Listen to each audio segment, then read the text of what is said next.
hemos avanzado la sesión anterior, porque el tema que vamos a tocar ahora está bien, bien complejo. Estamos tratando de preparar toda la semana el tema y cada vez se me hace más complejo, pues más duro, o sea, no es fácil de plantear. Así como los habituales benjaminianos lo plantean, pues aparece sencillo, ¿no? Pero cuando uno intenta problematizar de modo más profundo, la cosa se complica mucho, ¿no? Entonces, a ver, a modo de empezar algunas preguntas al respecto. Ese va a ser el tema, ¿no? En general, Agamben, Taubes y especialmente Lowy dicen de que, por ejemplo, el enano con narguile, vestido a la turca, son indicios de que el enano es el apóstol Pablo, ¿no? Y en ese sentido, mucha gente ha llegado a la conclusión de que es el apóstol Pablo, pero ese va a ser el tema de ahora. Vamos a ver en qué medida se puede llegar a esa conclusión o no. Yo tengo mis dudas.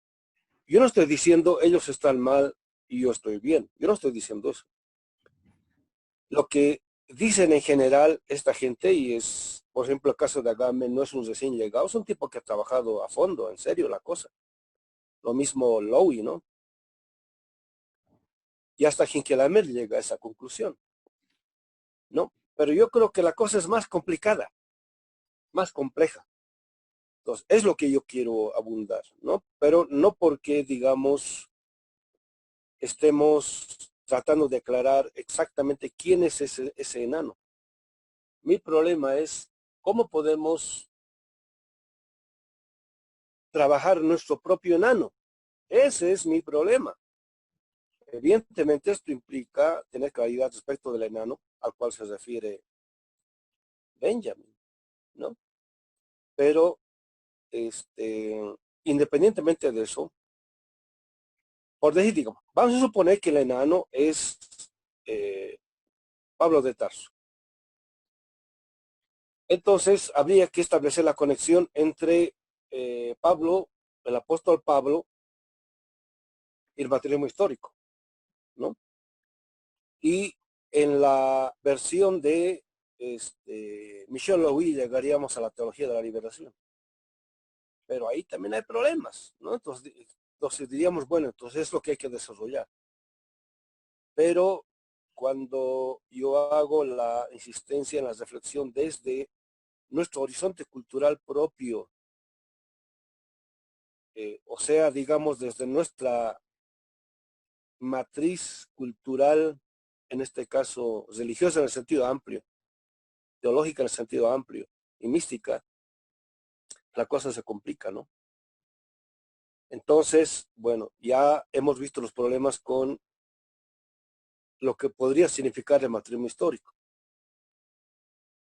Cuando nosotros hablamos de la diferencia entre, por un lado, el matrimonio histórico, por otro lado, el marxismo del siglo XX y por otro lado, Marx, el Marx que estamos trabajando ahora, ya no se podría hablar de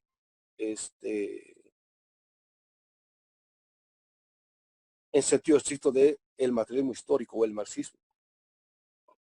Y el Marx que estamos trabajando es un Marx desde ahora, pues es un poco lo que decimos el Marx del siglo XXI. Es otro Marx, es una diferencia sustancial esa. Entonces, si vamos a operar ese distanciamiento, por decir, nuestro interlocutor no es el materialismo histórico ni el marxismo, sino el Marx que estamos trabajando ahora. Y a su vez tampoco es Pablo de Tarso, no es que lo estemos desdeñando, por decir. Yo creo que hay muy buenos núcleos ético-críticos que se podrían desarrollar a partir de Pablo de Tarso. Pero aquí también hay problemas en el sentido de que, bueno, Pablo de Tarso o el apóstol Pablo es un tipo de Pablo trabajado por la tradición cristiana, ¿no? Cuando en algunos escritos a los cuales recurre Gerson Scholem, diciendo de que Benjamín se refiere a Pablo de Tarso o el apóstol Pablo como un místico revolucionario. Si nos ubicamos en esa perspectiva de Pablo de Tarso, pues poco o nada tenemos que ver con el cristianismo. Porque si lo pone como místico revolucionario, bueno, para la cristiandad no es eso, Pablo de Tarso. Estamos en una tradición judía, pero no la tradición judía tradicional o talmúdica, sino en este caso mística, pero con el aditivo de los revolucionarios. Ahora, ¿dónde están los revolucionarios? En parte eso ha mostrado Franz Hinkelammer, ¿no? Entonces, dos cosas hay que ir aclarando. Por eso la cosa es bien complicada al respecto, ¿no? Y igual que la sesión anterior donde hemos hablado algo de materialismo histórico, no lo vamos a aclarar en una exposición, tal vez ni siquiera en un semestre. Es un tema que hay que ir dándole vueltas con mucho cuidado, ¿no? Pero bueno, es el tema de ahora. Por lo que sabemos, todavía no se habían publicado. En la década del 30, David Yazanov los publica en la Unión Soviética y no tuvieron amplia difusión. Y es una época en la cual el PQS o el Partido Comunista de la Unión Soviética está atacando a todo tipo de posiciones que cuestionan, digamos, la posición oficial. Y la publicación de esos textos de Marx, pues cuestiona.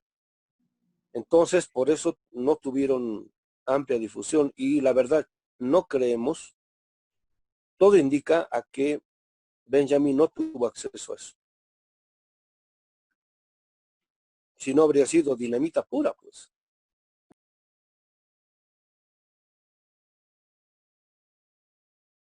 Yo lo he leído y me ha parecido bastante helénico, ¿no? O sea, está en la tradición cristiana. O sea, está bien, o sea, yo no digo que esté mal. Lo que pasa es que meterse a la tradición, no diré judía, sino místico judía, está la cosa compleja. No está nada sencillo, ¿no? Después de haber leído los textos de Agamben, siempre me han dejado un mal sabor de cristianismo. Ahora está bien, ¿no? O sea, que cada quien, digamos, parte de su tradición, trata de afirmar su tradición, está bien, ¿no? Pero yo siempre digo, este servidor no es cristiano, pero conoce el cristianismo. Este servidor no es judío, conoce el judaísmo. Digamos, en la tradición rabínica, es decir, talmúdica, y también en la tradición mística. Entonces me doy cuenta inmediatamente las diferencias y cuál es más potente, por decir, ¿no? Entonces, mucha de la potencia, por decir, que pudiese tener una versión místico, judía, revolucionaria de Pablo de Tarso, en tradición cristiana, pierde. Entonces, bueno, ahora se trata de recuperar esta otra beta, pues, pero siempre digo, ¿no? Pongo, digamos, las pinzas, ¿no? Para decir, bueno, conozco la tradición judía mística, pero no soy judío místico, ¿no? Entonces, estoy tratando de partir de la tradición mística de los pueblos originarios. No sé si se entiende la complejidad, ¿no? Entonces, siempre tratando de lo que todos los místicos hacen, siempre parten de lo local, nunca desprecian lo local. Y a partir de eso se ponen a dialogar con distintas tradiciones, ¿no? Entonces, si nosotros somos consecuentes con eso, tenemos que partir de lo local, pues. En el caso de ustedes, los mexicanos, tienen que partir de la tradición mayo-azteca. En el caso mío, de la tradición andino-amazónica, ¿no? Y a partir de ahí, dialogar con lo propio. Perdón, dialogar con estos otros grandes místicos. Y hay grandes coincidencias. Hay grandes coincidencias, ¿no? Estaba viendo las reflexiones que hace un místico ¿cómo se llama? Judío, la década del 60 más o menos, y muchas de las cosas que decía me parecía muchísimo, me sonaba muchísimo, y mm, hasta parecía repetición de muchas cosas místicas también que decían los pueblos indios norteamericanos, ¿no? Entonces, mm, en esas coincidencias, por decir, es donde uno puede ir desarrollando de mejor modo la perspectiva acorde, mm, digamos, a nuestro tiempo. Yo no sé si se han enterado más de las noticias relativas al COVID, ¿no? Cada vez va apareciendo más evidencias de lo que desde el principio suponíamos nosotros. Esta es una manipulación. No solamente es una fabricación de mm, el, o desarrollo de un tipo de virus, en este caso, digamos, el, el virus no es de origen natural, ¿no? Sino que es una mm, modificación, ¿no? Y lo han difuminado, por decir, con segundas intenciones, pero ¿de dónde tenemos este tipo de sospecha? Porque inmediatamente al gran relato, digamos, moderno, europeo, occidental, no le creemos. Digamos, la primera evidencia fuerte, digamos, es lo que pasó con las dos torres en el 2001, después lo que pasó con la guerra de Irak, o sea, puras mentiras, pero digamos, macro mentiras con las cuales se ha producido un relato a nivel mundial. Y ahora estamos sumamente preparados para eso. Pero eso no es novedoso en el sentido, digamos, de las grandes fake news que produce el capital transnacional. Mi problema es cuando la izquierda, el 99% de la izquierda ha caído en el mismo discurso de las grandes transnacionales y diciendo, a ver, de que esta es la venganza de la mm, naturaleza, o hay que respetar las leyes de la naturaleza para que ella no nos cobre venganza. ¿Es eso? Es el mismo relato, el mismo macro relato que la modernidad tiene de la naturaleza. Cuando uno parte de los pueblos originarios, sí, la naturaleza es, o sea, jamás puede, como toda gran madre, jamás puede pensar en vengarse. ¿Qué es eso? ¿No? Entonces, acá es donde podemos darnos cuenta de la necesidad de salirnos de los macros relatos, de los grandes, uh, de las big words, de las big pictures, de los modelos ideales trascendentales de la modernidad para acceder a las realidades de otro modo. Y ahí están realmente los revolucionarios. Cuando vemos o entendemos o captamos lo que este tiempo histórico no capta, ¿no? Entonces, pueden estar aconteciendo grandes sucesos que pueden mm, modificar toda la realidad y no darnos cuenta. Ese es el problema. ¿Cómo nos damos cuenta de eso, no? Es un poco también lo que está pasando en Estados Unidos. En apariencia todo el pueblo está en las calles, pero es un pueblo que no tiene conciencia política, ¿no?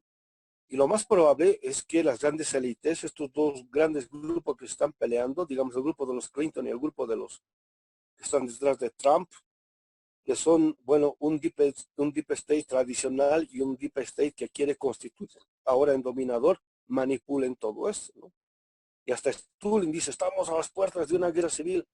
Bueno, está difícil eso, ¿no? Porque si se llega a una guerra mm, civil, sería una balcanización. Y está difícil que suceda eso. Entonces, bueno, ¿cómo nos salimos de los macros relatos? ¿No? Ese es el problema que está detrás. Pero evidentemente, como no somos mm, modernos, no desechamos estos análisis a la Agamben, a la Taubes, a la, ¿cómo se llama? Michael Lowy, inclusive Hinkelhammer, ¿no? Al principio, mm, quienes tienen la oportunidad de estar en el website de Hinkelhammer, se llama la maldición que pesa sobre la ley, o la maldición de la ley, así se llama el, mm, el libro. Y ahí está un muy buen argumento de por qué para Hinkelhammer el enano es Pablo de Tarso. está bien. Y un tiempo yo lo he suscrito eso, ¿no? Más o menos entre el 2008 que salió el libro y el 2011, 12. Pero cuando ya empecé a meterme a cuestiones de mística judía, y ya empecé a tener mis dudas y sospechas, ¿no? Entonces, bueno, con pinzas, ¿no? El argumento de Agamben está bien, pero es la tradición cristiana.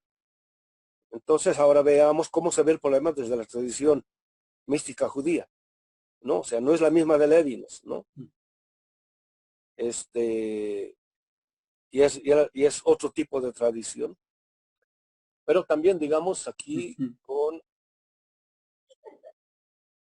el sesgo, digamos, de la tradición mística de los pueblos originarios, podemos darle, ¿no? En ese sentido, digamos, Benjamín es un gran aliado para nosotros, ¿no? Eso es, ¿no? Entonces hay que tener claridad siempre al respecto. Bueno, entonces volvamos al tema. Yo no sé cómo me va ahí porque yo le estaba dando vueltas y vueltas y pues, siempre mi problema es cómo compartir estas reflexiones que estamos haciendo, ¿no? Entonces, el problema ahora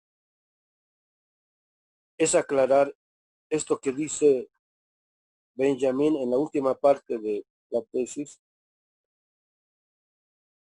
En este caso, el materialismo histórico podrá vérselas con cualquiera si toma su servicio a la teología, la cual, como es sabido, soy pequeña y fea y no debe dejarse ver de ningún modo. Entonces, en la tesis 2, cuando está hablando acerca de lo que significa o lo que podría significar la felicidad,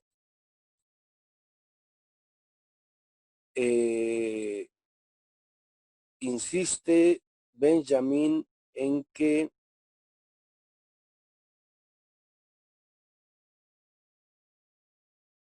en cada tiempo epocal hay una idea o comprensión de lo que sea felicidad y no es lo mismo. La palabra puede ser la misma. Ahora, no solamente epocalmente o temporalmente, sino también hasta geográficamente, por decir, ¿no? Un ejemplo ridículo que se me ocurre ahorita, ¿no? Comer en México con chile o con salsa puede ser un motivo de felicidad, ¿no? Y por decir, un mexicano bien mexicano está enfrente de un plato delicioso, pero no hay nada de chile y no lo va a disfrutar tanto. En cambio, en otras partes del planeta, como en Europa, por ejemplo, comer con chile puede ser motivo hasta de enfermedad, ¿no? Entonces, con los conceptos en ciencia social, en filosofía, hay que tener siempre eso muy, muy presente.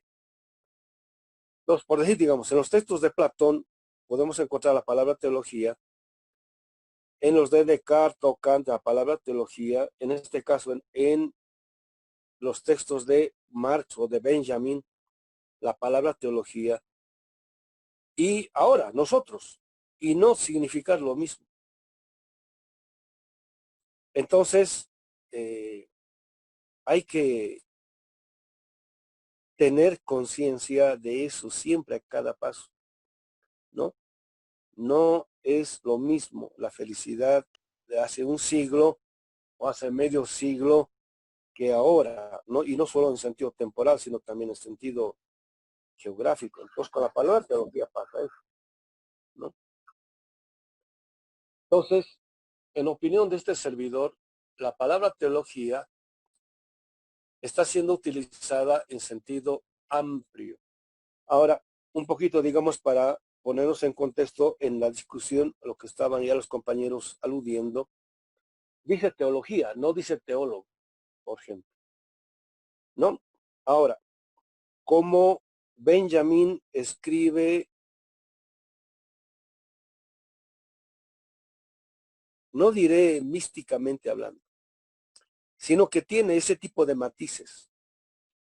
Entonces, muchas de sus frases no se puede tomar de modo literal.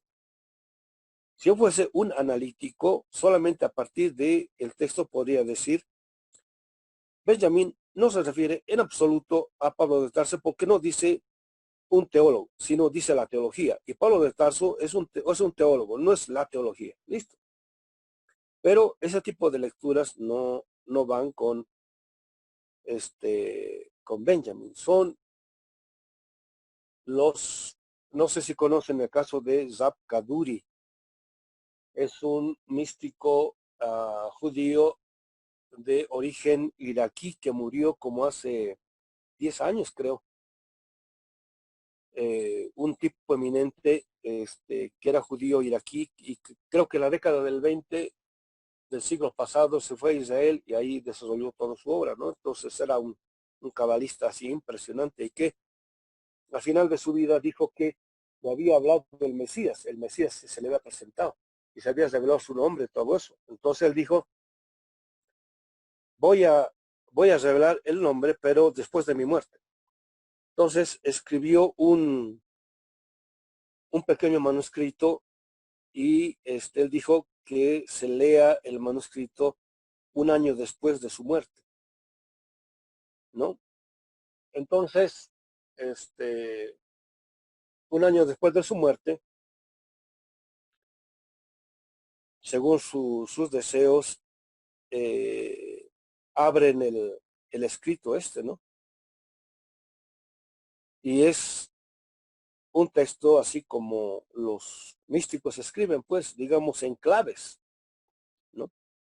Entonces, por decir, digamos, no dice literalmente en el texto el nombre del Mesías, sino que no recuerdo muy bien lo que dicen. Creo que es cada que empieza una frase, la primera letra, si se juntan las primeras letras de las primeras frases de las primeras letras de cada oración, se puede deducir el nombre. Y, o sea, literalmente no dice nada, sino que va sugiriendo. Y ese es el lenguaje. Entonces, en este caso, nosotros no podemos tomar la palabra teología de modo literal, ¿no? Sino, digamos, ¿qué es aquello que sugiere? ¿Qué es aquello que está detrás? ¿No? Que sería, digamos, el segundo o tercer nivel de lectura de una lectura mística, ¿no? En el caso de Zab Kaduri, pues ahí pueden entrar al internet y ahí cualquier cantidad de información al respecto.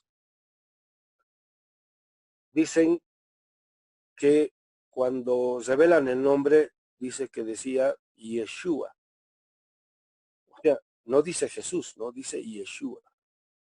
O sea que el nombre de el Mesías era Yeshua.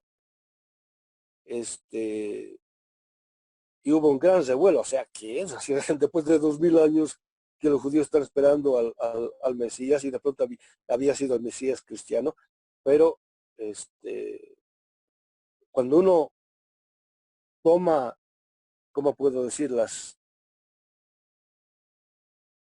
Los presupuestos que están detrás, en este caso de la tradición de la cual procede el nombre de un personaje. Si una cosa es decir Jesucristo y otra cosa es decir Yeshua HaMashiach. Se puede traducir del mismo modo, Jesucristo, ¿no? Jesús el Cristo. Y Yeshua no se traduce por Jesús, pero los cristianos fuerzan pues la traducción. En la Biblia, la primera vez que aparece la palabra Yeshua es en el Éxodo, es el ayudante, asistente y posterior, ¿cómo se llama? Líder que le sigue a Moisés, ¿no? Que es Yehoshua bin Nun. Y su contracción es Yeshua, pero el nombre extendido y no abreviado es Yehoshua. Y a los Yehoshua se les decía Yeshua. Yehoshua bin Nun, hijo de Nun, pero la tradición, hasta los cristianos lo han traducido por Josué. Entonces, pero da la casualidad de que en el Nuevo Testamento, cuando Yeshua traducen del hebreo al español, lo traducen como Jesús. Ahí hay una arbitrariedad. Bueno, no es una mera arbitrariedad, hay una serie de cosas ahí medio complicadas, graves, que muchos cristianos no, sí, Yeshua. Pero como ahora se sabe, una cosa es desarrollar el mensaje del Nuevo Testamento en la perspectiva de Yehoshua ben Yosef, Ha-Mashiach. O sea, el Yeshua, hijo de José, el Mashiach, o el Mashiach ben Yosef, ¿no? Entonces, cuando uno parte de esta forma de comprensión, deduce cosas distintas de las que el cristianismo ha deducido. Y cuando uno parte directamente del nombre Jesucristo, deduce otro tipo de cosas, ¿no? Entonces hubo todo un gran revuelo ahí, hasta al hijo de Zab Kaduri le obligaron a que negara de que ese fuese un texto de su padre, ¿no? Que va a estar diciendo de que Yeshua o que el Mesías es el Yeshua del Nuevo Testamento, ¿no? Y tiene que ver con la comprensión, con la tradición, todo eso, ¿no? Y ahora otros hacen otro tipo de lecturas, pues, o sea, no hay una lectura única, sino que hay varias formas de lectura. Entonces, ¿cómo podríamos entender la palabra teología? Aquí, ¿no? Otra vez. Podrá habérselas con cualquiera si toma su servicio la teología, la cual, como es sabido, es hoy pequeña y fea y no debe dejarse de ver de algún modo. La teología, principios del siglo XX, está en literal descrédito. Ahora, esto en el ámbito intelectual. La modernidad es antiteológica, por eso es constitutivamente secular. Empieza todo su proceso afirmando la negación de la existencia de lo divino y o los dioses, ¿no? Es una reflexión sostenida en la obra de Marx. Marx dice explícitamente: necesita negar la existencia de los dioses celestes para dejar intactos a los dioses terrestres, que por la secularización aparecen como si no fuesen dioses, pero que en la realidad actúan como si fuesen dioses. ¿Por qué? Porque definen las condiciones de posibilidad de la vida y la muerte de los seres humanos y también de la naturaleza. Entonces, el mercado, por ejemplo, o el capital o el dinero, que es uno de esos dioses fetiches, ninguno de ellos aparece como Dios, pero actúa como si fuese un Dios, o sea, en el sentido de que define políticas tendientes a la vida o la muerte de grandes sectores de la población y en parte destrucción, digamos, de la naturaleza. Pues por eso ella es pequeña y fea. Antes era omnipresente, por decir. La teología estaba presente especialmente en Europa, en toda dimensión de la realidad. Digamos, desde las cúpulas, desde las élites políticas y financieras hasta, digamos, las casas más humildes. Todo atravesaba la teología. Digamos, la vida estaba atravesada, ¿no? Entonces, en ese sentido, no era pequeña, sino que era grande, presente y además estéticamente muy bellas. Las grandes construcciones y también, digamos, las grandes pinturas, también la gran música, ¿no? Todos tienen un objetivo sacro, ¿no? Digamos, las grandes construcciones son las grandes catedrales, ¿no? Que son grandes cajas acústicas donde se interpretan las la música más alta, más elevada, más noble, que es, digamos, de contenido teológico, ¿no? Mesías de Händel, por ejemplo, ¿no?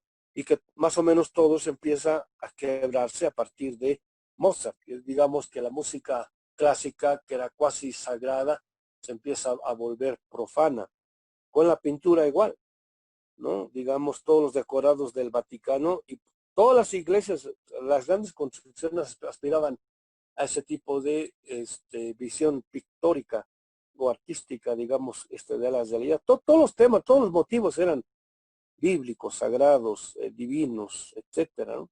Y de pronto todo eso también se empieza a secularizar, pues, lo mismo que las construcciones, etcétera, etcétera. Tal es así que ahora, digamos, en los tiempos ya de Benjamin, ni qué decir pues, ahora, es literal pequeña y fea, pero tiene todavía su capacidad de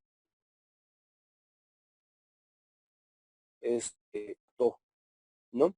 Y por ello, no debe dejarse ver, ¿no? Porque si se deja ver, inmediatamente es desdeñado. Vamos a suponer que, ¿cómo se llama?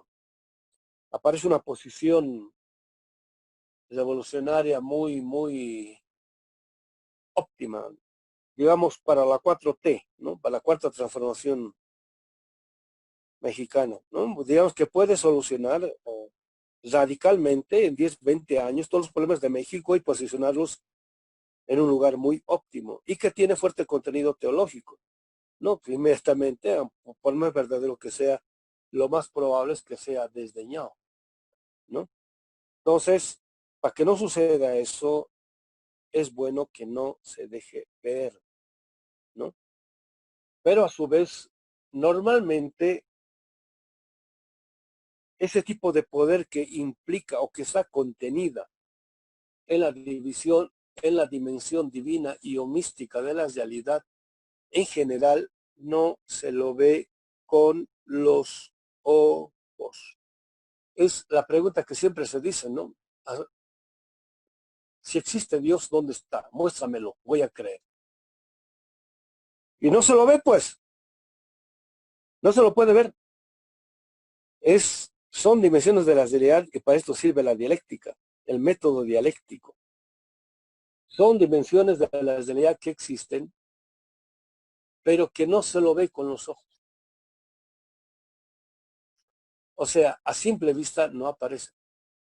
Y para una racionalidad que afirma una comprensión sostenida de la realidad a partir de lo que se ve, en ese sentido, fenomenológica en sentido estricto, no existe. Y si existe, son quimeras o meras creencias, o si no, lo que dicen los postmodernos, ¿no? Parte del imaginario. ¿No? O sea, existe solamente la imaginación, pero no existe en la realidad.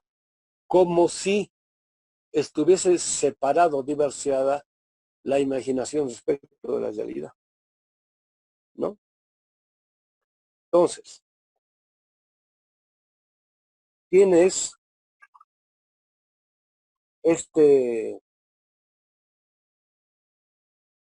¿cuál es esta teología? ¿No?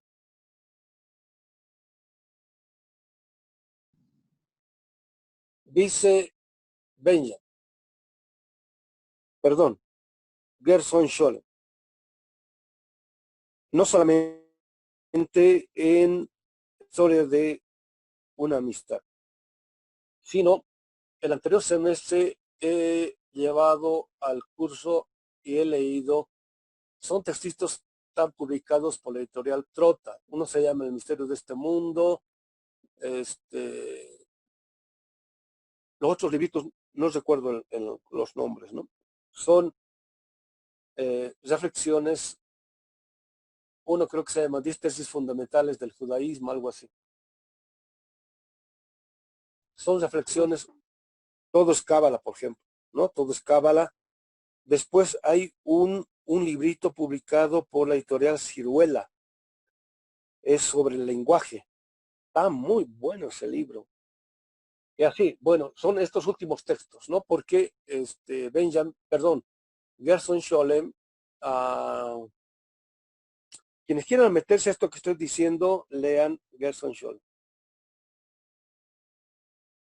Más adelante les puedo dar pistas de cómo es que se podría leer a Scholem, porque igual uno se puede perder en Scholem fácilmente. Pero en estos últimos libritos, todo es cábala, hay un misterio en el mundo, distesis sobre judaísmo, algo así. Reflexiones últimas de Scholem antes de su fallecimiento, donde después de haber trabajado el tema durante mucho tiempo, llega a cierto tipo de conclusiones, ¿no? Entonces, en estos libritos hay publicados varias entrevistas en las cuales su relación con Benjamin es un tema ineludible,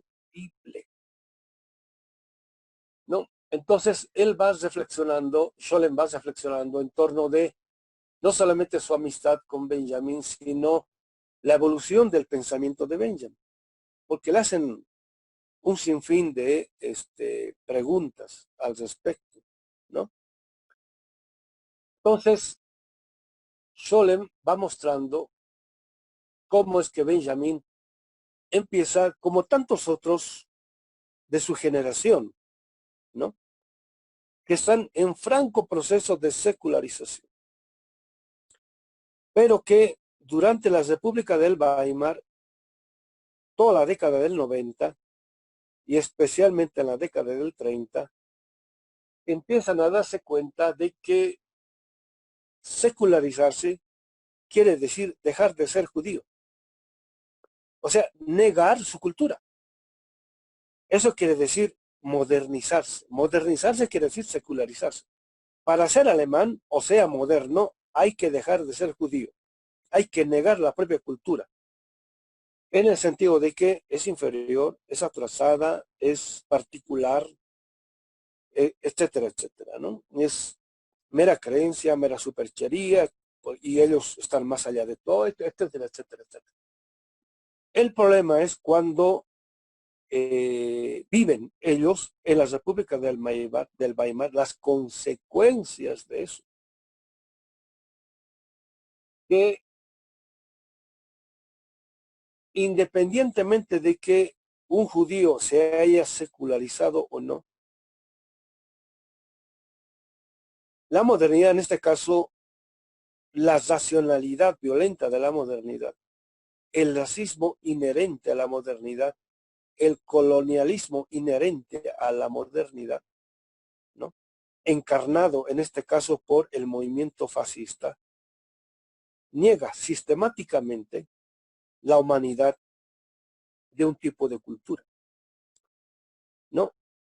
Y aunque uno, que es el caso de muchos judíos que han participado en la Primera Guerra Mundial como alemanes, han ido a la Primera Guerra Mundial no como judíos, sino como alemanes, han sido condecorados, todo esto, ellos dicen, nah, yo soy alemán, hijo de alemanes, evidentemente de ascendencia judía, y he estado en la Primera Guerra Mundial y he sido condecorado, a mí no me van a hacer nada, no, nos hacen igual o peor.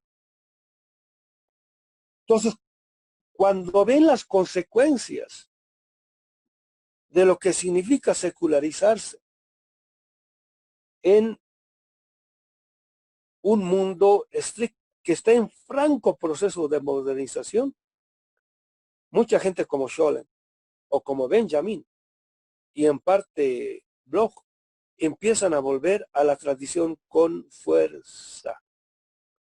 Es el caso de Hermann Cohen, por ejemplo, habiendo sido un kantiano, uno de los más eminentes kantianos alemanes, junto con Cassirer y otra gente, ¿no? O sea, al final de su vida deciden volver a sus fuentes, a sus propias raíces, porque empiezan a darse cuenta de que les han dado gato por liebre, pues la racionalidad o humanidad que postulaba Europa o la modernidad europea, al final de cuentas, serán meras palabras, ¿no? Entonces deciden volver a la tradición con fuerza. Y en el caso de Cohen, por ejemplo, se nota que él vuelve a las fuentes en tanto libros. Pero en el caso de gente como Bloch y Benjamin y también Scholem, ellos no solamente vuelven a los libros, sino que vuelven a la cultura que habían mamado cuando eran niños y o adolescentes. Entonces empieza el retorno lento hacia su propia fuente y o matriz. En este retorno es cuando empiezan no solamente a recordar lo que eran, a afirmar lo que eran, sino a desarrollar lo que todavía estaba contenido ahí y que se podía seguir desarrollando. O sea, de hecho, el caso de Benjamin en sentido estricto, él no ve directamente todas las consecuencias de lo que significa el holocausto, digamos, la destrucción sistemática de un tipo de judeidad oriental, digamos, el movimiento hasídico, prácticamente los destruyeron, ¿no? Scholem ve eso, y también Bloch, ¿no? O sea, por lo menos están anoticiados, por decir, pero vemos en parte las consecuencias de eso. Entonces, en el caso de Benjamin, empieza el tránsito, por decir, de una posición más o menos secularizante a una posición teológico-mística, no religiosa en el sentido institucional de la palabra. Religioso es la persona que religiosamente, perdón por la tautología, pero es más o menos el sentido. La religión es la institucionalización de un tipo de creencia, ¿no? Por ejemplo, un católico o un protestante es religioso cuando sagradamente va a, a la iglesia o a la sinagoga a celebrar los rituales, ¿no? Entonces, un teólogo puede no ser religioso en el sentido de no asistir ritualmente o sagradamente, digamos, a este tipo de ritualidad, ¿no? De hecho, Scholem, él mismo cuenta, siendo, digamos, gran estudioso de la mística judía, él no iba a así, digamos, meses, ¿no? Hasta veces casi el año a las sinagogas, excepto en Yom Kippur, ¿no? O digamos, Yom Teruah, que para los judíos es Rosh Hashanah, ¿no? O digamos, el momento de la celebración de la Pascua, digamos. Pero los Shabbats habitualmente no los celebraban, ¿no? Tenían una vida más o menos normal, etcétera, ¿no?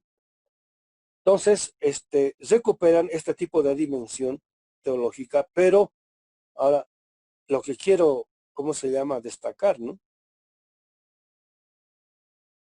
En el caso de esta generación, lo teológico no está separado de lo místico. En este tiempo histórico en el cual ahora vivimos nosotros,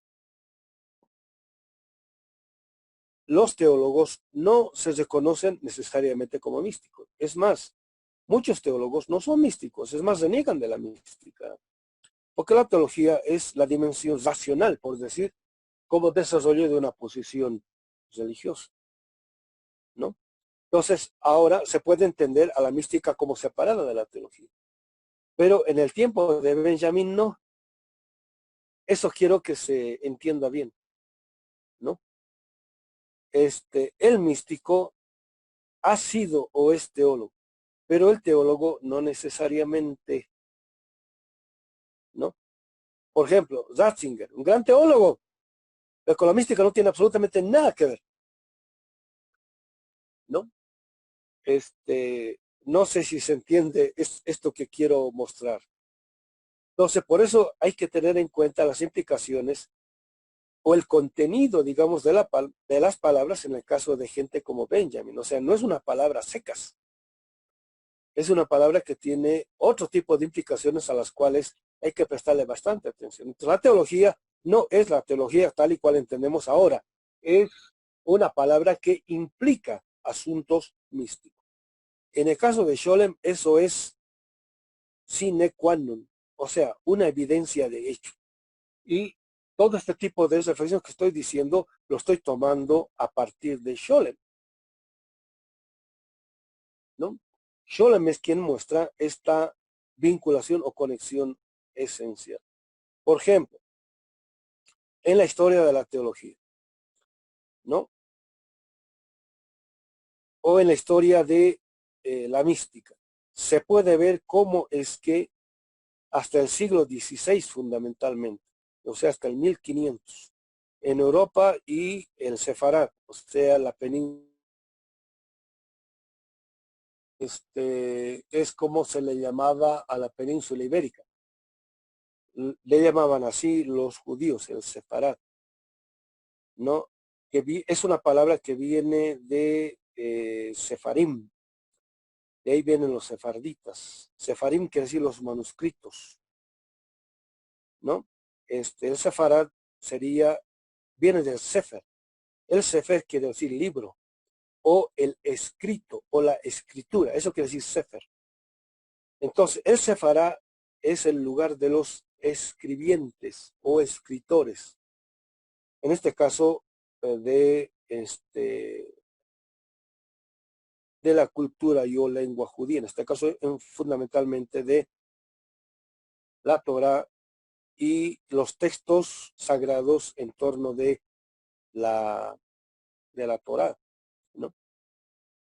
Entonces, en esta historia se puede ver cómo es que todos los que quieren estudiar teología tienen que estudiar filosofía, ¿no? Todos los que quieren estudiar teología, ¿no? ¿Qué quiere decir esto? Que para ser un teólogo, un buen teólogo, hay que estudiar filosofía. Y la filosofía aquí está por debajo de la teología. La filosofía está identificada con la lógica, la gramática, la escritura. Es una herramienta para ser buen teólogo. Entonces, para ser teólogo, primero tienes que estudiar filosofía. Después estudias teología. Después de estudiar teología, recién estás preparado para la mística, ¿no? O sea, fíjense las escaleras, ¿no? Primero eres filósofo, después teólogo, después de eso místico, ¿no? Entonces, todo místico, para ser místico, tiene que ser teología. Y han hecho filosofía, por eso en general los místicos de los filósofos se ríen. Y cuando me he enterado de esto, yo he empezado a revisar y tienen motivos, compañeros. Los místicos, pues, raíces de los filósofos. En serio, tienen varios motivos. En general, para los filósofos, lo que dicen los místicos, es, ¿cómo se llama? Casi indescifrable. Pero cuando los místicos leen los textos de los filósofos, o, les dan cátedra o les dan la vuelta fácilmente. Cuando me he enterado de esto, también me he dado cuenta de mis ignorancias filosóficas, pues. También por eso me he metido a este tipo de ámbitos, ¿no? Entonces, en el tiempo de Benjamín todavía existe esta conexión entre teología y mística. Entonces, por eso es que, fíjense, ¿no? Cuando dice Benjamín, o Scholem dice que Benjamín dice, de que para Benjamín, Pablo es un judío místico revolucionario. Cuando con esta clave yo agarré la carta a los romanos, porque me llevé unas sorpresas, compañeros. No, realmente es un texto místico. O mejor, se lo puede leer en clave teológica sin ningún problema. Cuando se lo lee en clave política, no, aparece otro texto. Pero cuando se lo lee en clave místico, teológico, política, es un texto revolucionario. Ahora, ¿quién tiene esa clave, compañeros? ¿No? Entonces, para leer en clave mística hay que tener el macrocategorial místico, pues. Pongo un ejemplo, ¿no? Algunas veces ya lo dije con el libro Apocalipsis o Revelación. Los católicos lo traducen, y muchos cristianos, como Apocalipsis. Los testigos de Jehová lo traducen como revelación. La palabra Apocalipsis, el libro de Apocalipsis, el último libro del Nuevo Testamento, es de origen griego, ¿no? Entonces se puede traducir como revelación, ¿no? Entonces, cuando uno va a la palabra hebrea de Apocalipsis, la palabra es Kabbalah. O sea, el libro de Apocalipsis es un texto cabalístico.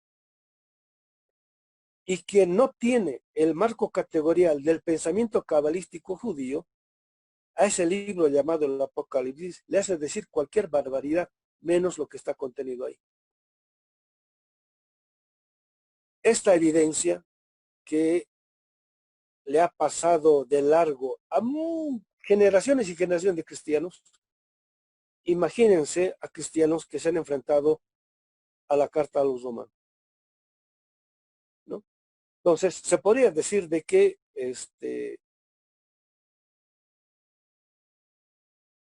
el Apocalipsis es un texto místico. Pero eso no se podría decir directamente en la carta a los romanos. Se puede decir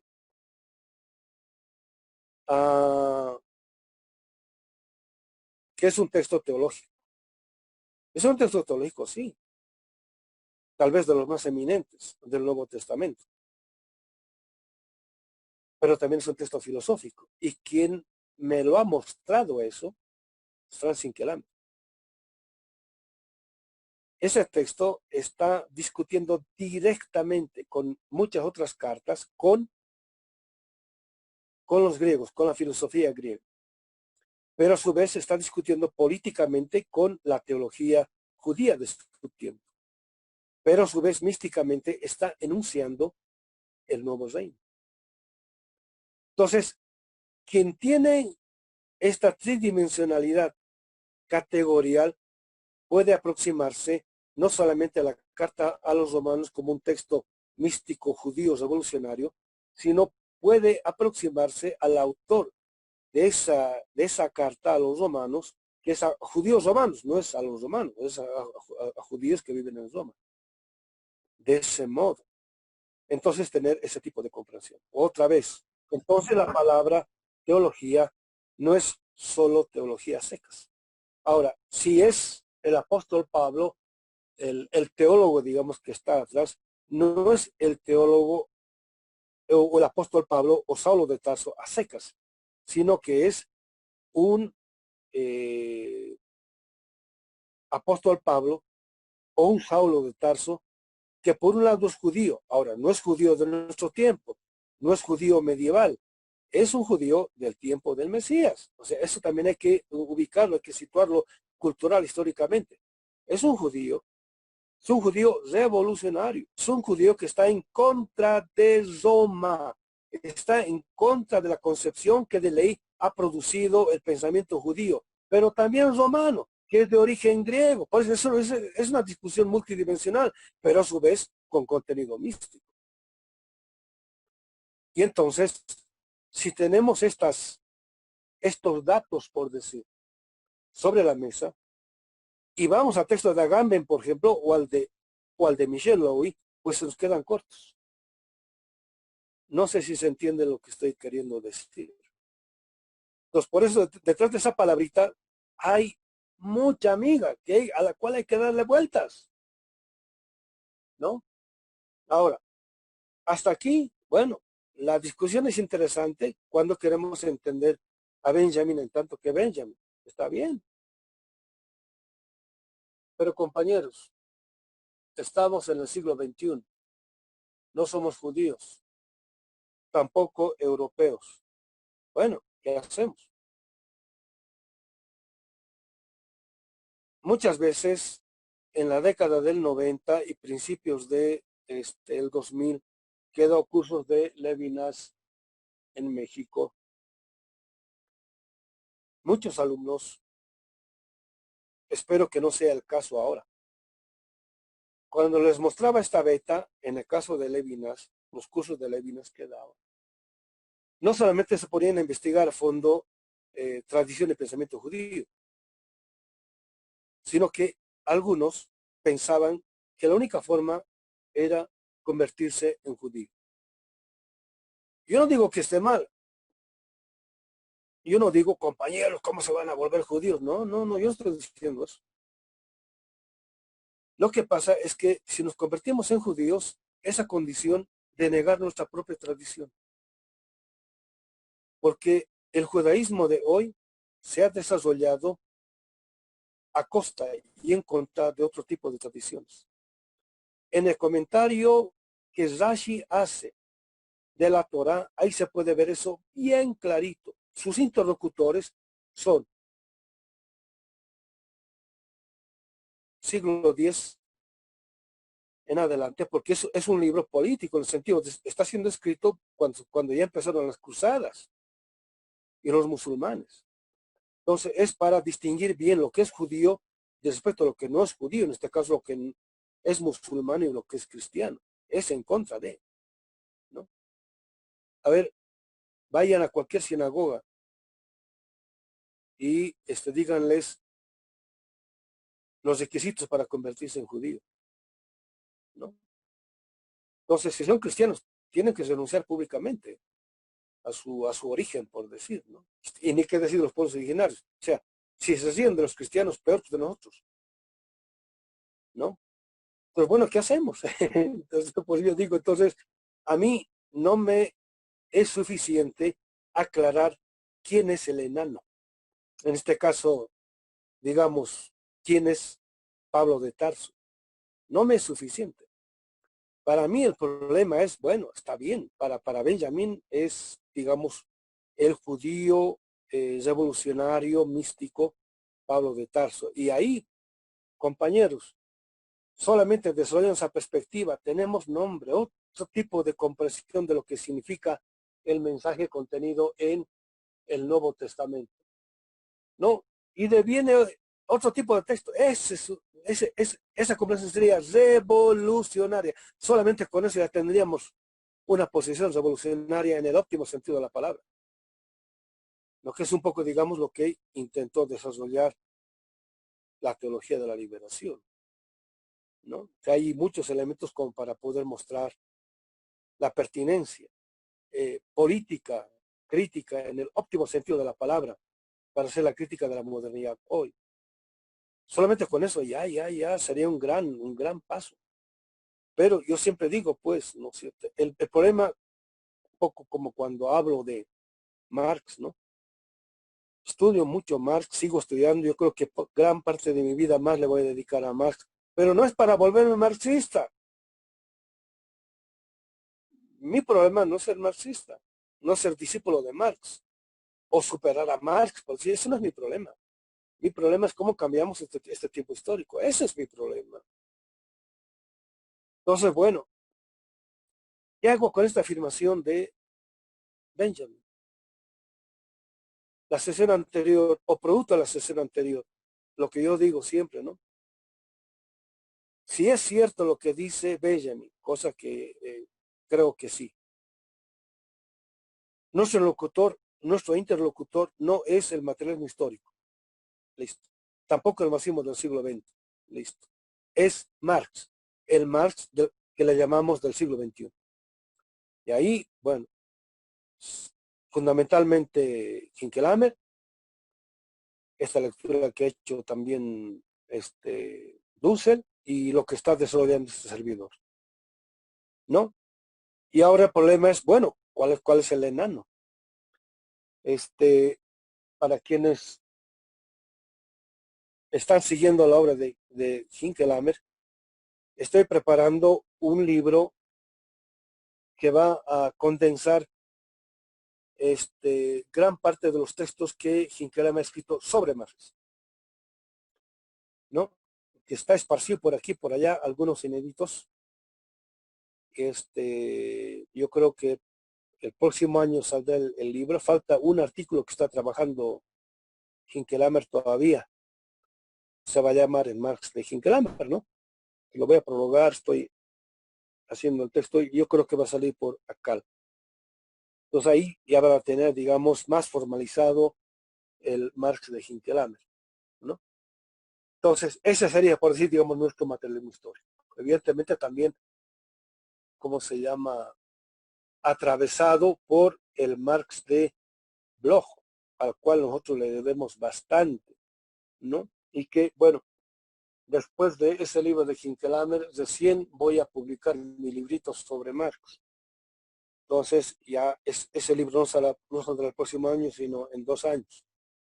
Pero ahí vamos trabajando en esa línea para aclarar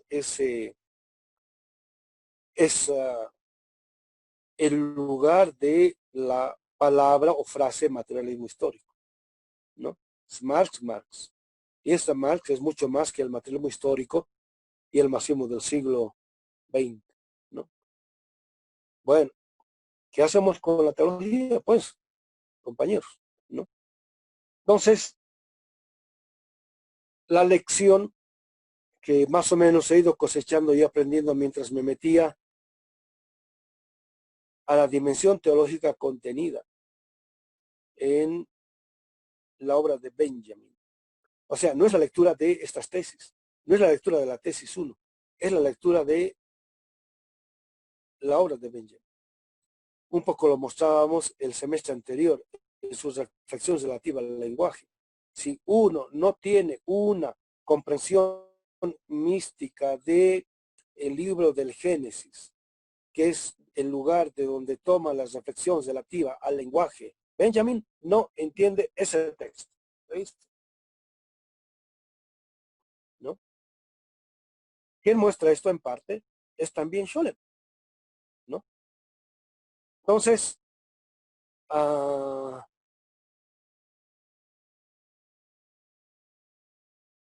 mientras más me iba metiendo a esta parte contenida en la obra de Benjamin, que lo desarrolla Scholem, Scholem muestra que, él dice, gran parte de mis reflexiones o preocupaciones teórico-místicas han sido,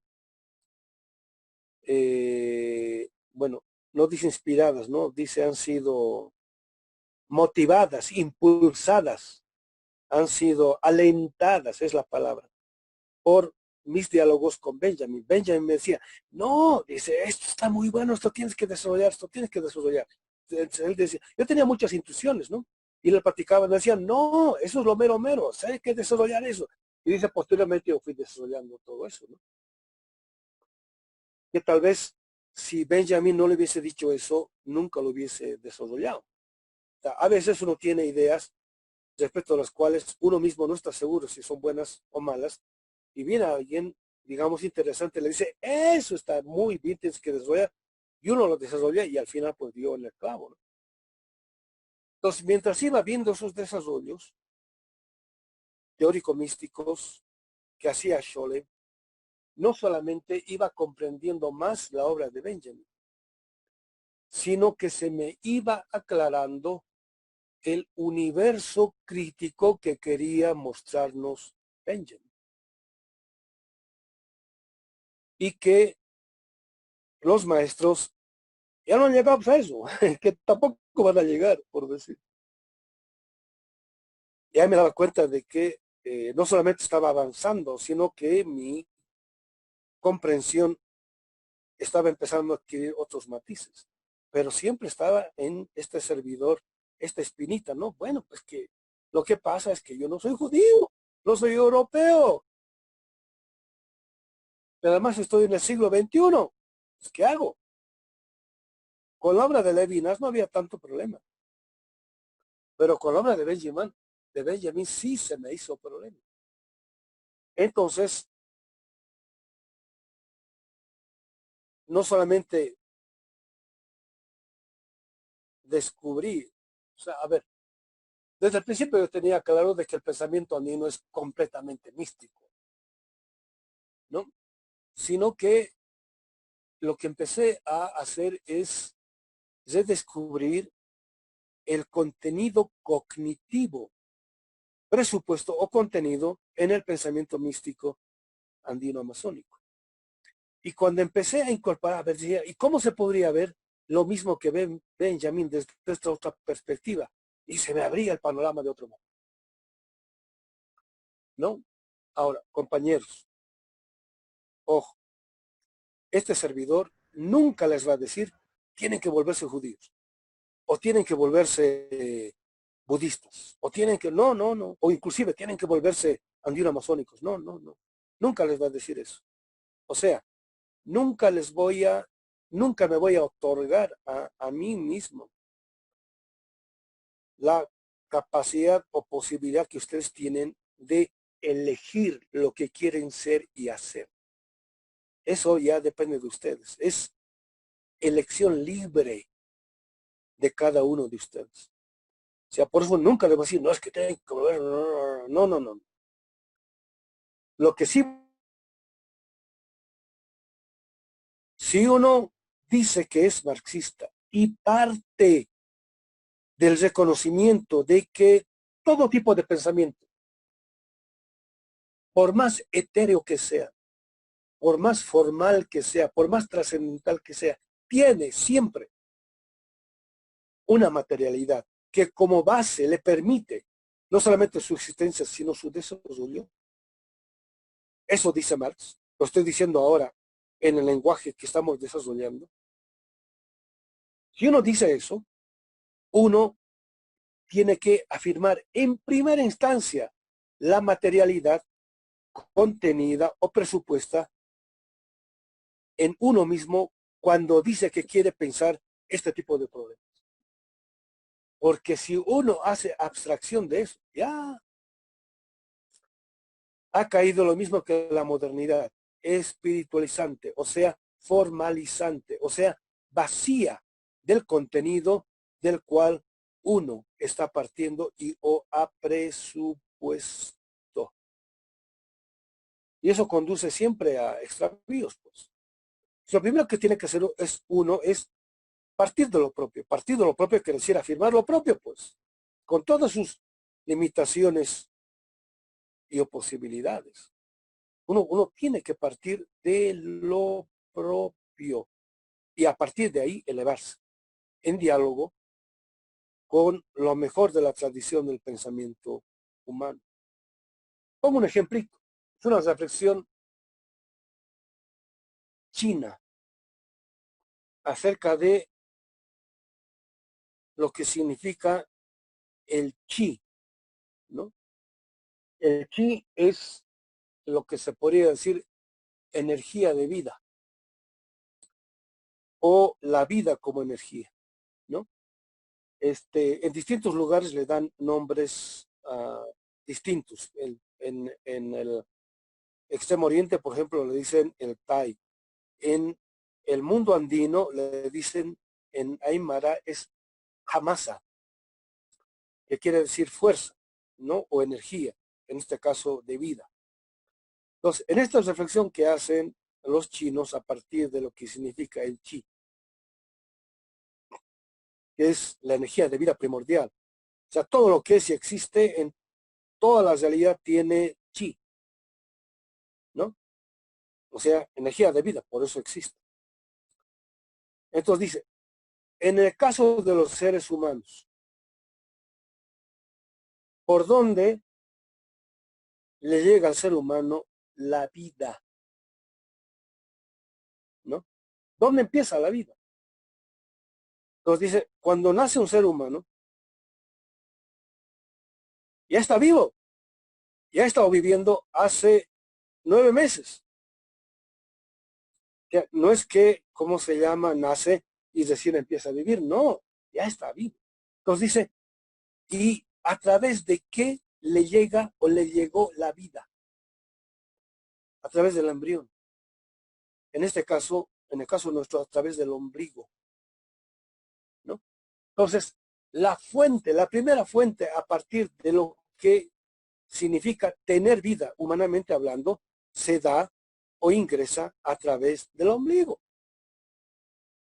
¿no? Y es esto que existe entre el ombligo y la espalda baja, toitos, es el estómago, etcétera, etcétera, ¿no? Y dicen, y es lo primero que descuidamos, ¿no?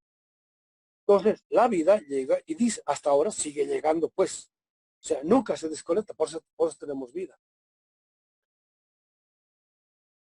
Esta relación entre el universo y el ombligo, ¿no? Bueno, pero nacemos. Y en cuanto nacemos, ya no estamos dentro del vientre en un ámbito acuoso. ¿A través de qué nos llega la vida?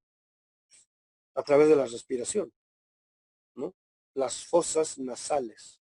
Así respiramos. Y gracias a que respiramos, empiezan a actuar nuestros pulmones. Y en consecuencia adquieren otro tipo de ritmo y o de vitalidad en nuestro corazón, que ya estaba latiendo, ¿no? Y que tenía fuente de vida, digamos, en todo aquello que le ingresaba a través del cordón umbilical. Pero ahora se complementa con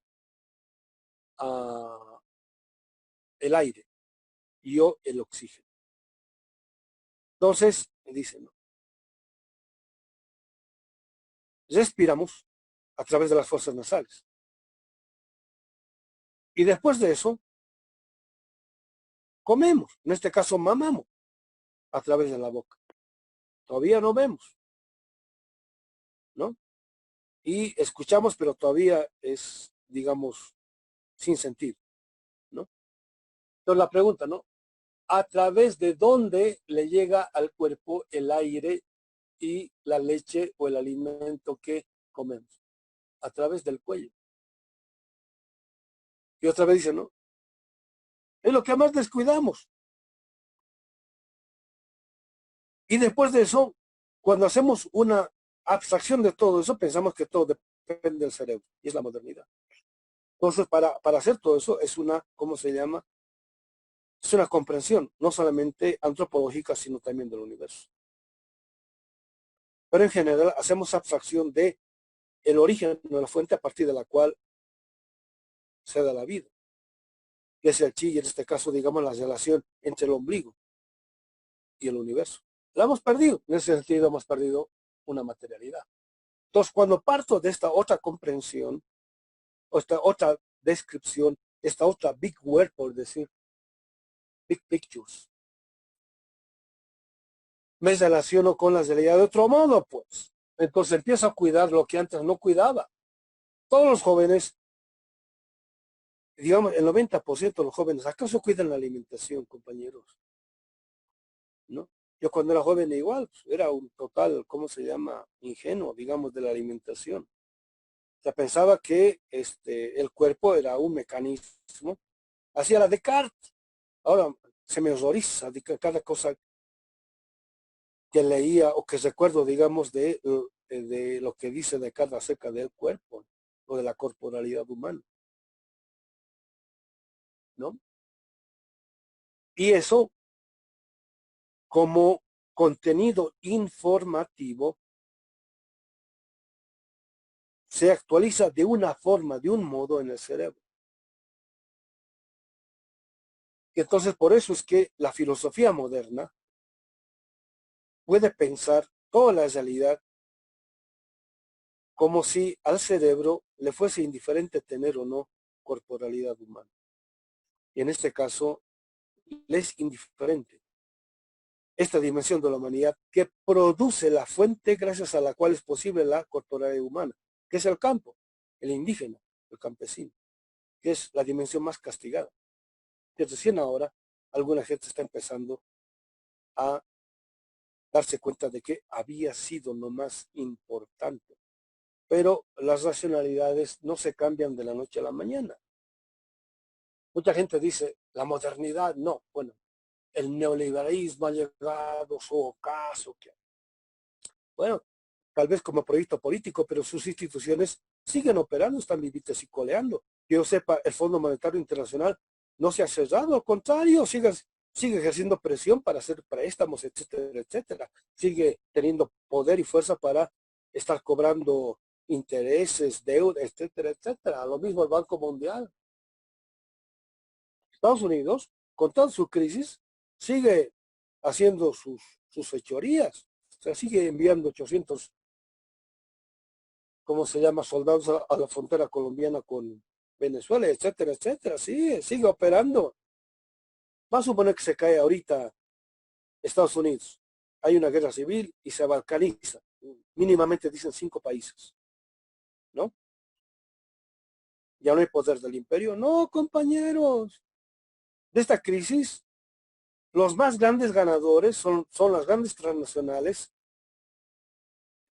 digitalizadas, ¿no? Como Facebook, Twitter, Google. Han crecido, están ganando. Y las farmacéuticas ni que se diga, y todo con complicidad explícita de la Organización Mundial de la Salud. En un contexto en el cual siguen criminalizando otras formas alternativas de producción de la salud que otras culturas han desarrollado. No sé si se han enterado que el presidente de declaraciones de que en Madagascar tienen una planta, una raíz, algo así, que puede curar tranquilamente el COVID. Y la OMS dice que le ofrece, que le dijo que se callara, que no diga nada, que le iban a pagar 20 millones de dólares para que se calle, y así sucesivamente. Y que estas terapias con agua de mar que puede curar hasta el cáncer. Ni qué decir ¿cómo se llama? El COVID, ¿no?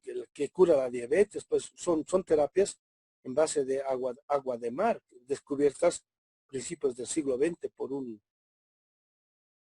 un francés que no era médico, y porque no era médico, la sociedad de médicos lo condenaban, más o menos contemporáneo a Luis Pasteur, y que las farmacéuticas le echaron cualquier cantidad de lodo porque les echaba por tierra el negocio. Si gracias a la Segunda Guerra Mundial el tipo pasó a la historia en el sentido de que lo condenaron al olvido. Imagínense la cantidad de agua de mar que hay en el planeta con la cual se puede, dice que tiene todos los minerales que necesita la corporalidad humana para estar sana, y que, ¿cómo se llama? Puede alcalinizar el cuerpo de tal modo que muchas células enfermas las truene ese rato, ¿no? O sea, no las destruye, sino que las sana. Eso quiere decir. Y así sucesivamente. Entonces, cambia completamente la perspectiva, pues. Entonces, cuando llego a este tipo de reflexión, de pronto, en diálogo con la mística, ya no solamente judía, sino ahora de otras tradiciones, me doy cuenta de la pertinencia y necesidad de hacer una transición a este tipo de pensamiento místico. Toditos son holistas. Toditos afirman que cada célula es una síntesis del universo y que no existe, es irreal pensar que existe algo de modo individual o independiente o al margen de las ideas, etcétera, etcétera. Toditos son holistas. Por eso digo que el método ideal para el pensamiento místico es el dialéctico, y no por casualidad ha sido el más combativo, perdón, el más combatido, al grado de ser prácticamente destruido. Y que, fíjense, yo siempre veo entrevistas de gran gente, mucha gente de izquierda, marxistas. Todos sus análisis no presuponen la reflexión dialéctica, o sea, el método dialéctico. No presuponen, así de simple. Y por eso caen en lo mismo que se quiere criticar, que en este caso es la modernidad. O sea, nómbrame un caso de un pensador decolonial que hace análisis o reflexión, mejor dicho, de carácter dialéctico cuando está hablando de la realidad. Nómbrame un caso, uno. Les voy a agradecer. ¿Y por qué? Porque en última instancia todos son modernos. Todos son modernos. ¿Qué quiere decir? No incorporan en la visión de la realidad el componente místico inherente a la realidad que han desarrollado nuestros pueblos negados sistemáticamente por la modernidad. Entonces, si esto es así, ¿quién debiera ser nuestro enano? ¿Ve? Entonces, la pregunta nada más. Entonces, la pregunta, esto es una reflexión, no estoy haciendo una respuesta, compañeros. Respecto a la primera en parte, Bueno, en parte hemos dado respuesta a las dos preguntas, pero ahora vamos a tratar de aclarar de mejor modo, ¿no? Históricamente el cristianismo, el que conocemos ahora, se desarrolla a partir del siglo III o IV con Constantino, donde se da una formalización en el sentido de la producción de una ortodoxia a partir de la cual se pueda decir que eso no el cristianismo.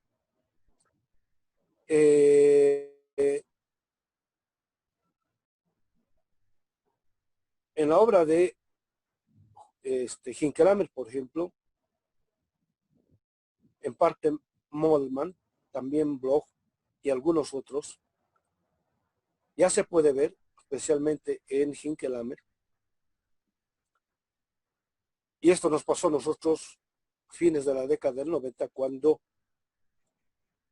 leíamos el Evangelio desde la perspectiva de la cultura semita y no de la cultura helénica. Ahí descubríamos lo que posteriormente algunos pensadores, como estos que he nombrado, nos fueron reafirmando, de que toditos los personajes del Nuevo Testamento, toditos, nacieron, vivieron y murieron como judíos.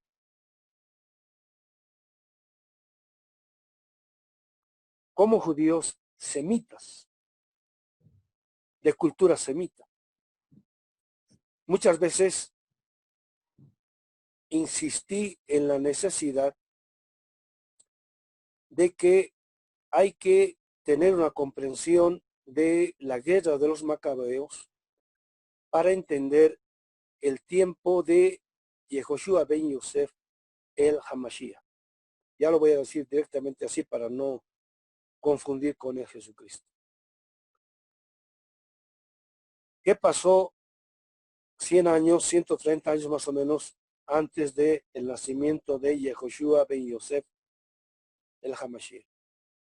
La guerra de los macabeos es la reacción del pueblo israelita en contra de la invasión de los helénicos comandados por Alejandro, no solamente a Israel, sino a toda la Mesopotamia.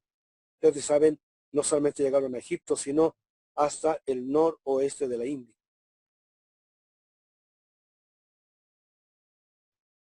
Helénicos, especialmente con Antíoco, uno de los generales de Alejandro, les obligan a los judíos a convertirse o a vivir a la forma de vida helénica. Y poco a poco les van quitando derechos, costumbres, les van prohibiendo, por ejemplo, hablar en hebreo. Las escuelas tienen que ser en griego. Ahí es cuando se traduce la traducción de los 70, ¿no?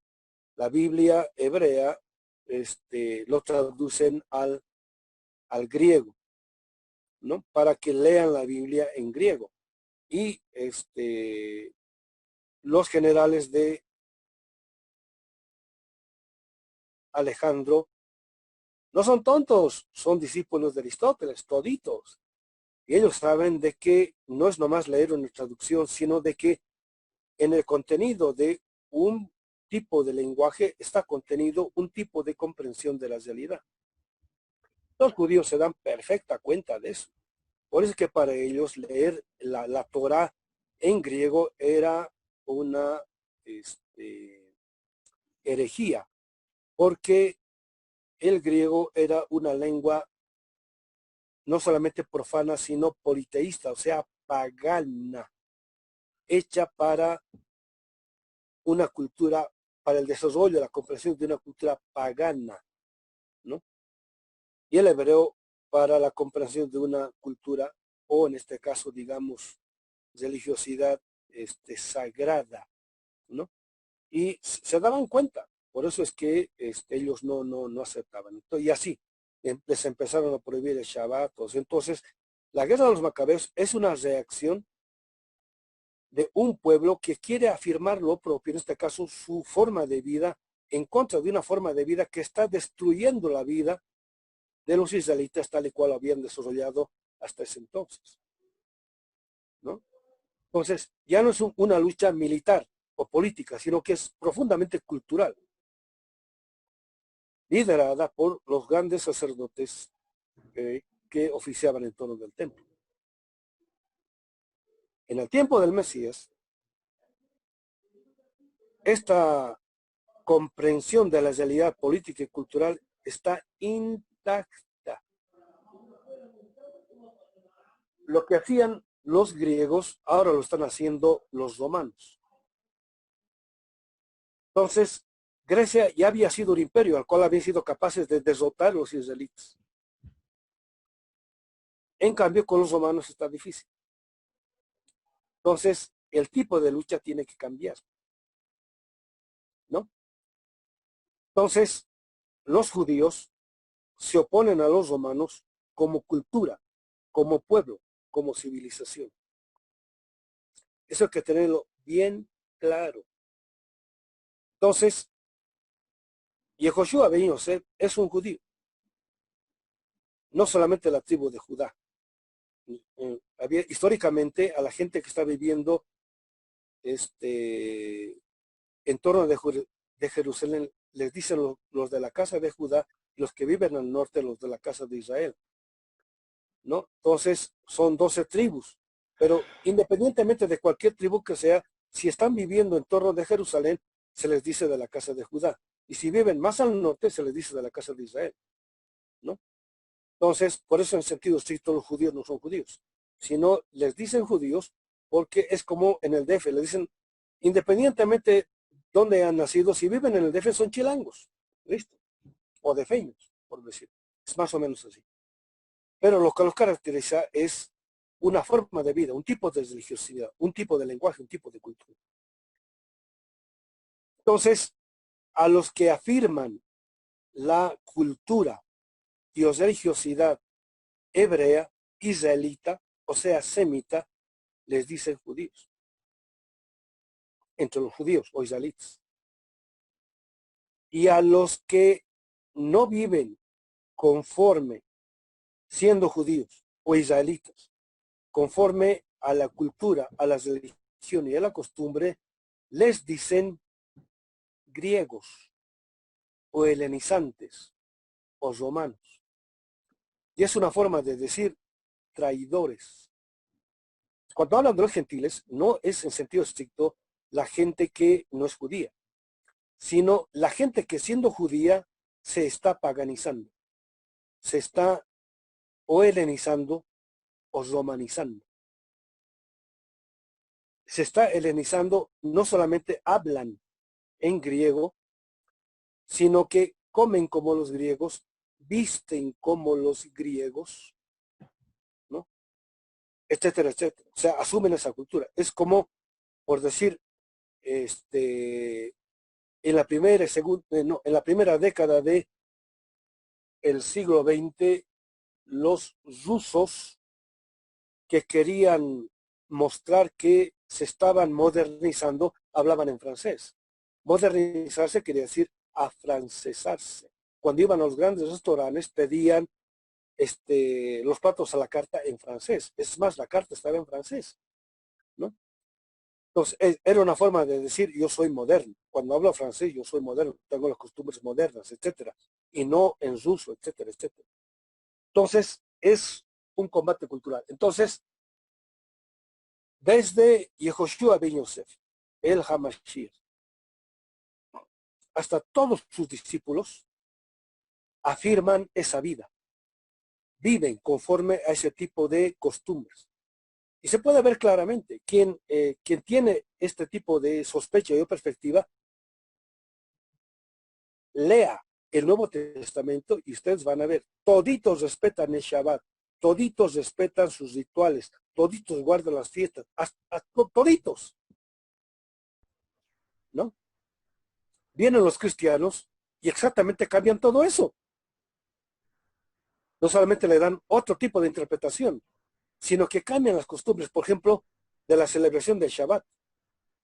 ¿No? Todito, desde el Mesías hasta los últimos creyentes celebran el Shabbat, pero vienen los cristianos y tienen que cambiar eso, que lo cambian al domingo.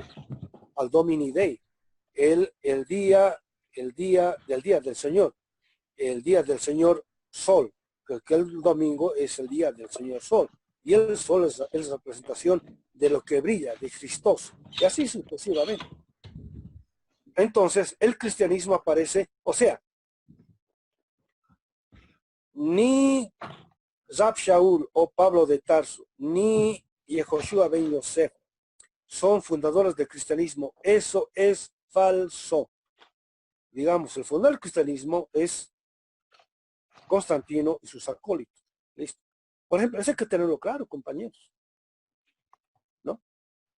Entonces, eso implica otro tipo de lectura, otro tipo de comprensión de este fenómeno a la hora de querer entender lo que significa la palabra Pablo de Tarso como judío místico revolucionario. De lo contrario, no me parece eso. Por eso cuando Agamben pone en uno de sus libros, en la última parte, creo que es la carta a los romanos, el supuesto original que es en griego, falso, en hebreo. Ya están empezando a aparecer los textos del Nuevo Testamento en hebreo, ¿no? O sea que no todo fue escrito en griego. Entonces, ahora sería más o menos el problema del siguiente modo. Cuando volvemos a la fuente, en este caso, digamos, hasta el Nuevo Testamento está mal dicho, es el Brit Hadashah, es el pacto renovado, ¿no? Es el mismo pacto del mal llamado Antiguo Testamento, solamente que ahora está renovado, nada más, ¿no? Cuando volvemos a los textos esos, los leemos nosotros ya no en clave helénica o romana, sino en clave moderna, pero que es desarrollo de la clave helénica y romana, en este caso latina, ¿no? O sea, nos saltamos olímpicamente toda esa historia y parece que estamos frente a un texto cristiano, ¿no? Y en parte sí lo es, porque ha sido traducido de ese modo, ha sido interpretado de ese modo, pero que en su raíz no es eso. De este detalle me di cuenta fines de la década del 90. Cuando uno interpreta el texto no de modo literal, ¿no? O sea, en este caso talmúdico, sino, digamos, espiritual y en este caso místico. La circuncisión como un acto físico es una representación de un acontecimiento espiritual.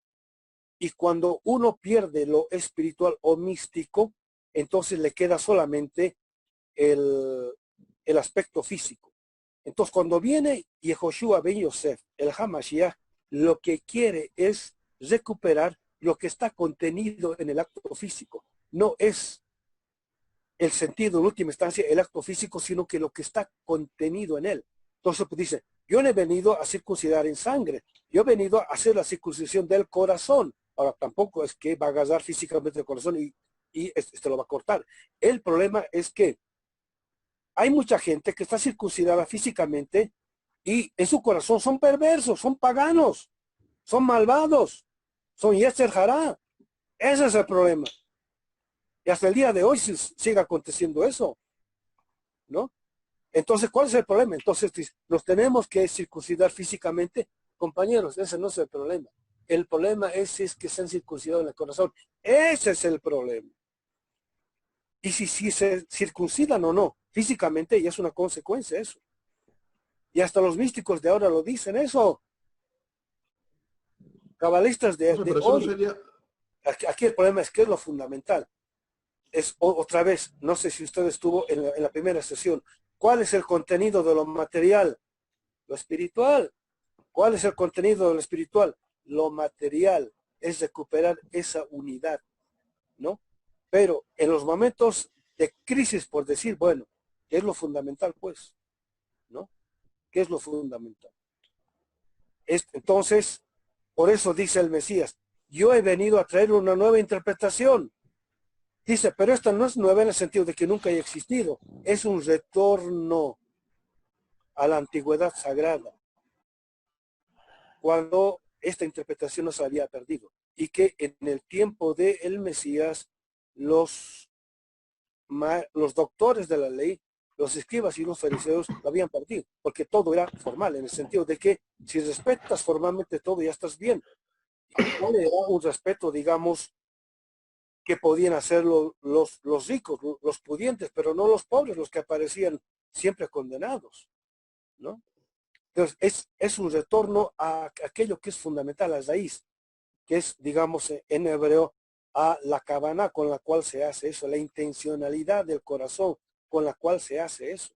Es un retorno a todo eso. Y por eso es que ese tipo de evangelio era para quienes formalmente no podían cumplir con todo ese tipo de requerimientos que escribas y fariseos habían empezado a imponer, que en última instancia eran formales, o sea, exteriores, materiales, sin contenido, ¿no? Es un retorno a eso, pero no es para negar o despreciar lo material, sino es para darle su lugar, ¿no? Esto implica otro tipo de comprensión, obviamente, ¿no?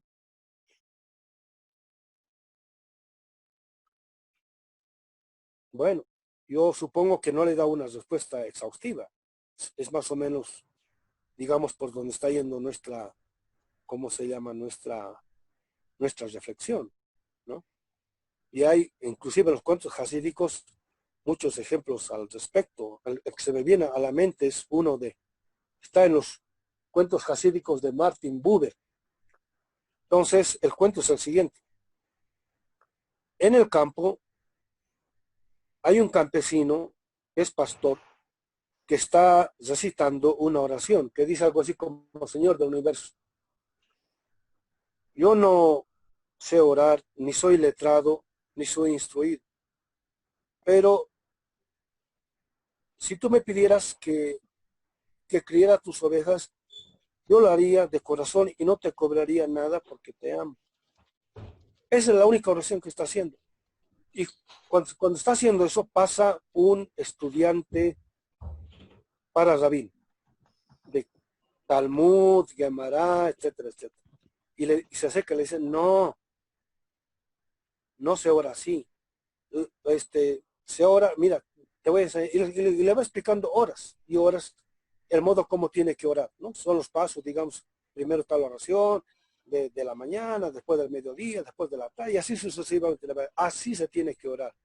Ahí, y se va, y el campesino ya no puede orar, pues, porque no conoce todo eso, etcétera, etcétera, qué sé yo. Entonces, el Eterno se le aparece a este estudiante de Talmud en sueños y le dice, ¿no? Desde que tú le has dicho a este campesino que ore de otro modo, sus oraciones que para mí eran las más agradables, ya no me llegan. Entonces, te ordeno de que vuelvas con ese campesino y le digas que él siga orando como antes oraba y no como tú le has enseñado. Y vuelve y evidentemente se restituye todo esto, ¿no? Entonces, la conclusión es que, ¿cómo se llama? Como oran ¿cómo se llama? Digamos, los talmudistas o los rabinos, pues, ¿no sirve? No. Eso no sirve si es que no hay la intencionalidad. Y la del campesino, aunque no cumpla con todas las formalidades, sirve. ¿Por qué? Porque la cabana o la intencionalidad con la cual se hace está, digamos, bien presente, ¿no? Entonces, mensaje similar es el que trae el Mesías, el Hamashiach, ¿no? Y no rompe con lo anterior, sino que le da su lugar adecuado, ¿no?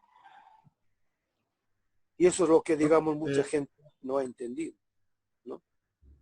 Hay mucha evidencia de que Benjamín quería estudiar hebreo, obviamente no sabía, y que, ¿cómo se llama?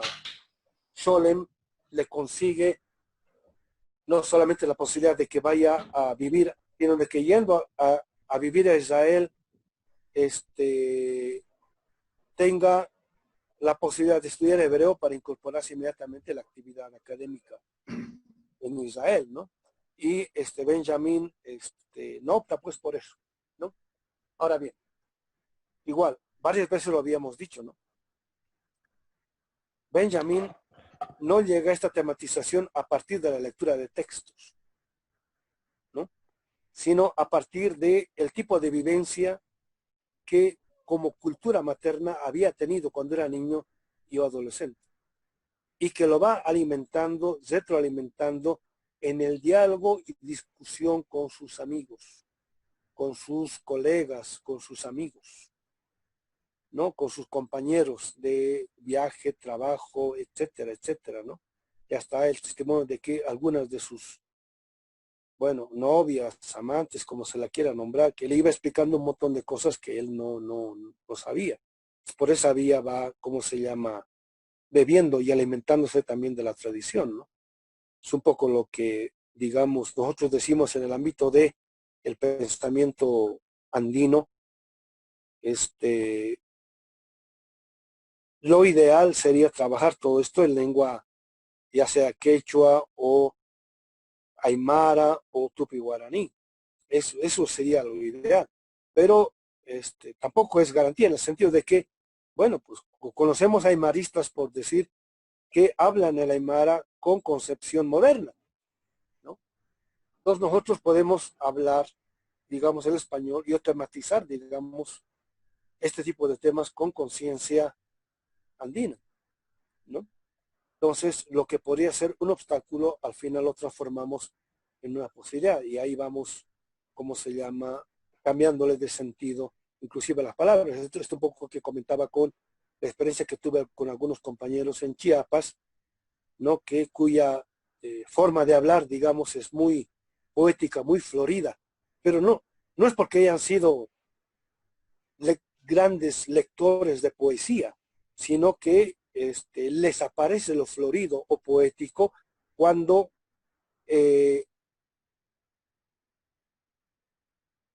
pana, por decir, o moderna, prevalece la comprensión maya o náhuatl del mundo. Entonces, en la traducción y otra translación les aparece un lenguaje bastante florido, pues, así bien poético, muy lindo, ¿no? Entonces, tampoco es garantía saber el idioma. Bueno, ayuda mucho, pues, ¿no? Entonces, uno puede estar hablando en una lengua moderna y si tiene la comprensión o la cosmovisión, en este caso no moderna, de modo explícito, pues hace prevalecer eso, ¿no? Y es el caso de Benjamin, pues, ¿no? Y en las reflexiones del lenguaje, por ejemplo, eso es fundamental. Y en él es explícito. ¿Por qué? Porque está haciendo prevalecer esto otro, ¿no? Y también en parte es para hacer inteligible todo este tipo de problemas a los que intuyen que en esta perspectiva hay algo de sentido, ¿no? Que es un poco lo que a veces tengo discusiones serias con muchos aymaristas, bueno, algunos alumnos que se reúnen en torno del círculo que les decimos los amáuticos. Son gente que tiene el aymara como lengua materna, ¿no? Y son tan radicales que todo lo que piensan lo escriben en aymara, ¿no? Les digo, pues compañeros, esto está bien para los iniciados como ustedes, pero para nosotros que queremos participar de ese tipo de pensamiento, ¿qué hacemos? ¿No? Y se trata de ampliar este universo de comprensión, ¿no? Bueno, al principio yo afirmaba enfáticamente que había que ocultarlo. Y si estoy empezando a hablar es porque también un poquito hay que mostrarlo, ¿no? Pero no hay que mostrarlo del todo. Porque el enemigo, no, si les contara la capacidad que de ataque y destrucción tiene. El enemigo no es tonto, el enemigo es inteligente y se está viendo en esta pandemia cómo opera con sus instituciones a nivel mundial, ¿no? Tiene capacidad de impacto, tal es así que hasta grandes pensadores, filósofos, disque de coloniales y demás, han caído en el discurso este. ¿Sí? Es impresionante, ¿no? Entonces, bueno, hay que saber ocultarlo y hay que saber mostrarlo. Por eso el juego de espejos, ¿no? Mm. Para ocultarlo. Pero si Benjamin habla explícitamente de él, es porque se lo puede ver, pues, ¿no? Se puede saber quién es explícitamente. Pero, digamos, mientras tanto, mientras sea posible, digamos, hay que jugar con este Spiegel. Marx utiliza la palabra Spiegel en el sentido de espejear, cuando habla de el espejo en el cual el derecho moderno oculta o refleja y muestra al hecho económico, ¿no? Entonces, es un juego de espejo, espejea. O sea, es como cuando agarramos un espejo y reflejamos algo y queremos mostrar algo, o si no, alguien enseguecerlo. Entonces, no es un espejo que está fijo. Entonces, es espejear. Hinkelhammer trabaja mucho esta idea en Marx. No es un reflejo fijo. Por eso dice, es mejor la palabra espejear, ¿no? Entonces, ¿cómo se llama? Al principio decía, hay que ocultar. Pero ahora, bueno, este curso es parte de que en parte hay que apagarlo, digo, hay que ocultarlo y en parte hay que mostrarlo, ¿no? Digamos, entre nosotros hay que mostrarlo, pero afuera hay que cuidarse del enemigo, compañeros. El enemigo no es tonto, el enemigo sabe cómo operar, sabe cómo acallar, sabe cómo silenciar, destruir, etcétera, etcétera, ¿no? Muchas gracias, maestro. Bueno, compañeros, se nos acabó el tiempo. Espero que la clase haya sido productiva. Yo he trabajado toda la semana por el tema. Como ustedes se han dado cuenta, no se agotan. Al contrario, problematiza más todavía porque solamente he enunciado lo que significaría un Pablo de Tarso judío, revolucionario y místico. Bueno, ¿qué significa eso, compañeros? Y habría que hacer un curso de, por ejemplo, la Carta a los Romanos, ¿no? Y eso sería mínimo un semestre, sino un año, porque ahí veríamos la densidad contenida ahí. Y yo les prometo, compañeros, si hacemos ese curso y después de eso se ponen a leer el libro de Agamben, muchos se van a matar de risa. Pero bueno, ahí vamos a seguir avanzando. Pues para la próxima, compañeros, yo ya voy a saltar a la tesis 3.